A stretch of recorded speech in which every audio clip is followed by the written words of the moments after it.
Hi, I'm Dave Anderson, talking with Jeff and Christy Hoffman of Black Hills Ammunition. In this segment, Jeff talks about the challenges of the current strong demand for ammunition. And the demand is so challenging now that no one company is going to catch up, in my opinion, over the next year. We've been back-ordered since 9/11. My prediction is we'll be back-ordered this entire next year. We have orders right now that we're filling that are a year old.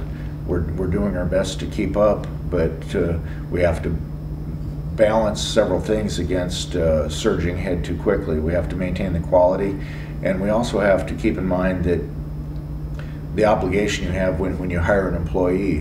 To us, we feel like when an employee is hired, you're guaranteeing that person a job as long as he continues to perform the job in the manner requested. And we had to lay off 11 people one time back in 1996, and it was the hardest thing we've ever done, and I don't want to ever do it again. So we need to avoid hiring a bunch of people simply to lay them off at some point when this stops. I don't know when it'll stop. I don't predict it'll stop in the next year. But when it does, we have an obligation to treat people fairly and not lay them off if there's any way we can avoid it. Personally, I don't think that'll happen because our business is growing so well. We'll continue to need all those trained people.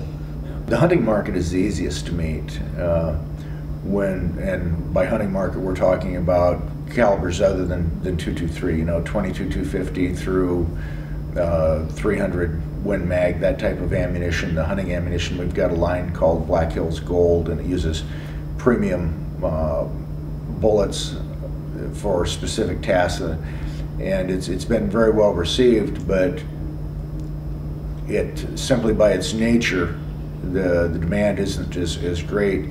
Someone will buy a case of 223s, 500 rounds, and think nothing of going out and shooting them up in an afternoon. The guy that buys a couple boxes of premium 30-06 ammunition will go out, check the zero on his weapon, do some practicing, but at the end of the year he probably still has a half a box of ammunition left. So he may shoot 20 or 40 rounds if he's a dedicated shooter in comparison to the gentleman with an AR-15 that might go through several thousand in 1 year. Right. So it's easier to meet the demand for the Black Hills Gold, and we're not in bad shape at all on Black Hills Gold ammunition. The demand is so great, but yet we don't see signs of stockpiling. And I think what has happened is Americans have woke up to the idea that they have a responsibility for their own security.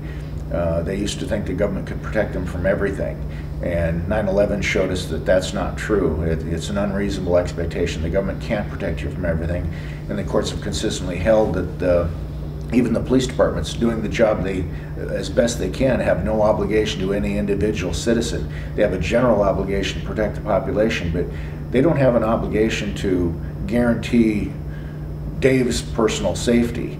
They'll do the best job he can, but Dave's not going to be able to sue him if somebody breaks into his house and assaults him in the night. The responsibility ultimately comes down to the person, and I think the American society is starting to recognize that. They started waking up at 9/11.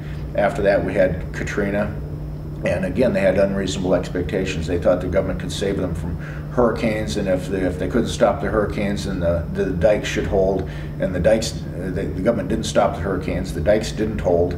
The government was perceived as being slow in responding, even though the state and local governments didn't ask for federal assistance until way late. The federal government was seen as being very slow in responding.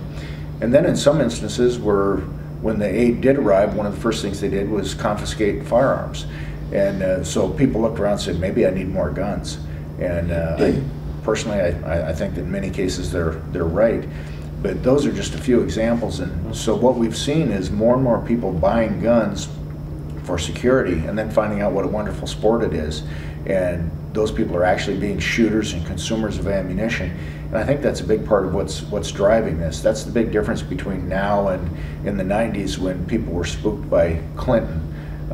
Then they were buying it and stockpiling it.